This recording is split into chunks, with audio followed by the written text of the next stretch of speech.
Well, look, first of all, you've got your date for the referendum, which you've said is a once-in-a-generation thing. Now, obviously, you want to win it. Mm-hmm. If you don't win it, what do you mean by once in a generation? Oh, come on, Gordon. Let me, at least on the day we announce the date, hold to the view and the belief, because it is my belief that we are going to win the referendum. We'll be concentrating over the next few months on setting out the case for independence, explaining to people how we make the transition, explaining to people that Scotland can more than afford to be independent, and also setting out why it's important to have the powers of independence, to give ourselves the ability to build the more prosperous, fairer country that I think most people in Scotland want to see. So I'll concentrate on winning the referendum, not speculating on the alternative. Well, all right, you've had your say in that, but would you like to answer my question? Well, Alex Salmond has said, I've said in the past that this referendum is once in a generation. Now, what does that mean? Well, I don't think we're going to have another referendum in the foreseeable future. I mean, if you think about the devolution referendums, we had one at the tail end of the 1970s. The next one wasn't until 1997. I think so that's 20 the kind years of, is the kind of... This is a moment for Scotland to decide. I think it is the moment for Scotland to decide its own future, which is why I'll be concentrating so hard, the Yes campaign will be concentrating so hard and doing our best to win it. So we'll take foreseeable as 20 years minimum? Well, I think, a generation is a generation. I've already given you the time scale. Very fungible idea, I think we'll focus on the 18th of September 2014. But not for a long time. OK. Now, obviously, you want to win this. Even you would admit the opinion polls show you're not winning. You're going to have to come up with a game changer, which appeals not just actually to people who aren't decided, but to people who actually disagree with you at the moment, who'd say they will vote against. What's the game changer going to be? Firstly, let me concede that we are behind in the opinion polls and we've got a job of work to do. But I remember very, very well January 2011 when the SNP were around 15 points behind in the opinion polls. Everybody was writing us off. Labour were going to win the election. Yeah, but this is not a normal election. This is about the future of Britain. No, but I'm simply making the point that if you put the argument properly, then you can win elections. And I believe if we put the argument properly, we will win this referendum. But you've been putting the argument for independence for decades. Well, we now have a date. Actually, the opinion polls on independence have been the same for about 20 years. Well, we now have a date. People's minds are increasingly focusing on the decision they will have to take. My argument for independence is about putting the people of Scotland in charge of their own future, making sure we always get the governments we vote for, that we don't end up with Tory governments we don't vote for, make sure that things like the bedroom tax can't be implemented in Scotland against our will, but make again, sure we get access to Scotland's resources to build the better country this we would want all to be tremendously rallying stuff if you were 60% ahead.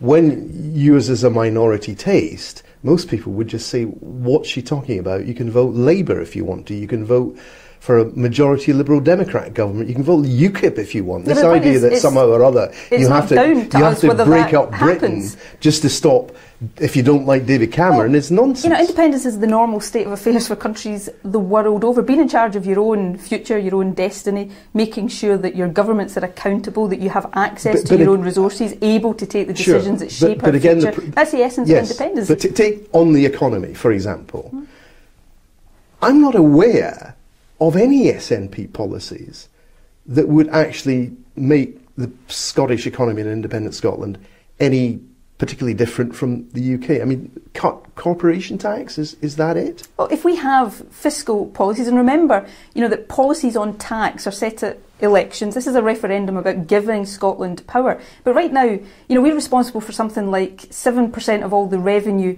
raised in Scotland. The Scotland Act that was passed recently will take that up to something like 15%.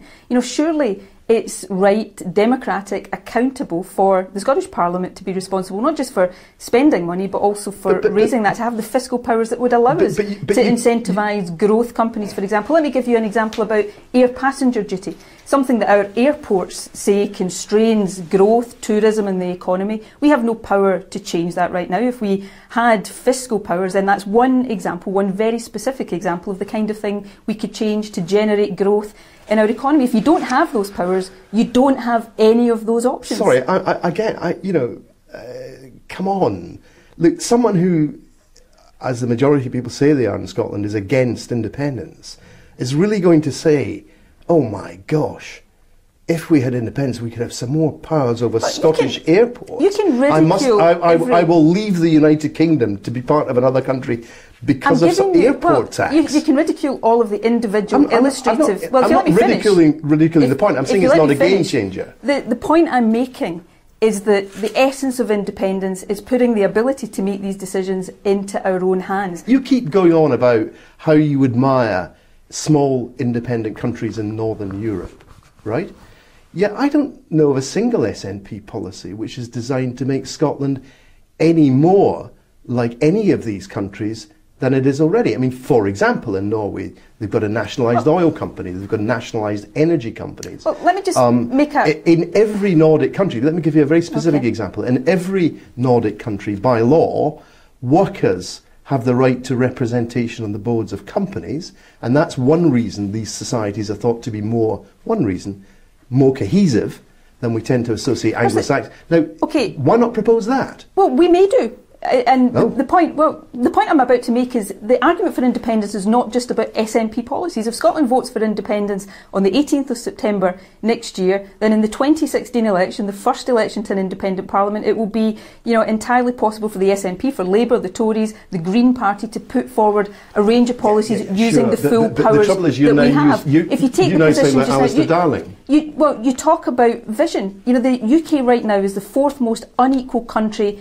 in the developed world. The welfare reforms that I'm talking about are going to plunge 50,000 additional Scottish children. Well, we wouldn't be implementing the kind of welfare changes that's a negative thing. Give me a positive policy. But we design a welfare system that helped people into work, that lifted people out of poverty, not plunging 50,000 additional children into poverty. Look, the argument for independence is about taking our own future into our own hands. If you were having this debate in any other country in the world, they would think you were crazy, because it's the independence that other countries take for granted. At the end of the Second World War, there was something like 50 independent countries in the world. There's 200 now. I don't know if any of them think they made a mistake. Think about the implications of what you're saying. You've just effectively described the majority of people in Scotland who don't agree with your nationalist outlook as crazy.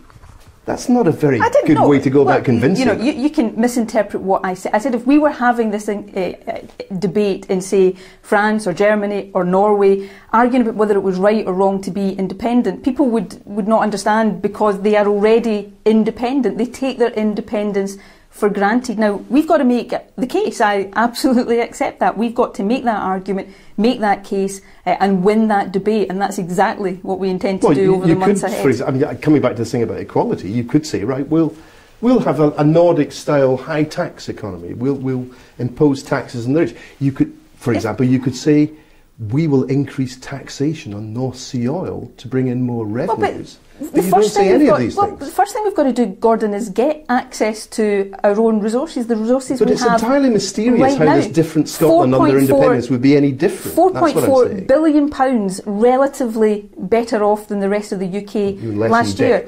Well, but nevertheless, better off than we are right now as part of the UK. The flexibility, the ability that gives us to do different things. We're running out of time. Let me ask you one question, very specific question. One of the things that John Swinney and the rest of the SNP have argued, which I think ordinary voters could see as maybe that's the reason for independence, is, look, we'll have an oil fund. We'll be like Norway. We won't use oil money to pay off current spending on schools and hospitals. We'll do that from taxation. The oil money, most of it, we'll put in an oil fund, and some of it we'll use for investment in the future, investment in things that will actually create economic growth. When do you think Scotland, even on the optimistic scenarios for oil prices that you put forward, could set up an oil fund? Well, we'll bring forward very specific proposals in the next few months about exactly what kind of oil fund we want to set up. When could it actually have any money in it? Well, for example, what I've just said to you, last year we were relatively £4.4 billion but we're still in debt, better off. So you couldn't have an oil fund. But we were relatively better off, and therefore we could have chosen to pay down debt with some of that. We could have chosen to invest more. We could have chosen to save some of that in an oil fund. These are the decisions you can take if you're independent, and we'll set out exactly what our plans are for an oil fund, and if we get that yes vote, we'll have the ability to set it up. We don't have that ability right now, which is why Norway's sitting with an oil fund of around £400 billion, and as part of the So your UK, plan is to set up an oil fund, what, in the first year of independence? I'm Is that telling what you're you, saying? we will set out our plans in due course, But and you seem to be saying yes. I will be happy to come on and talk in some detail about those plans. But the point I'm making is that only with a yes vote do you get the ability to do that, and that's the fundamental point. You can't tell me when you would actually have a net positive balance that you could put any money into it. I will be happy to come back and talk to you in detail about our oil fund. No, but it's not about your plans, it's about getting Scotland out of debt. I'm telling you, last year we could have chosen to use the relative surplus we have to do a number of things, including save some money for the future. You would have been borrowing money in order to save it, you know that perfectly well.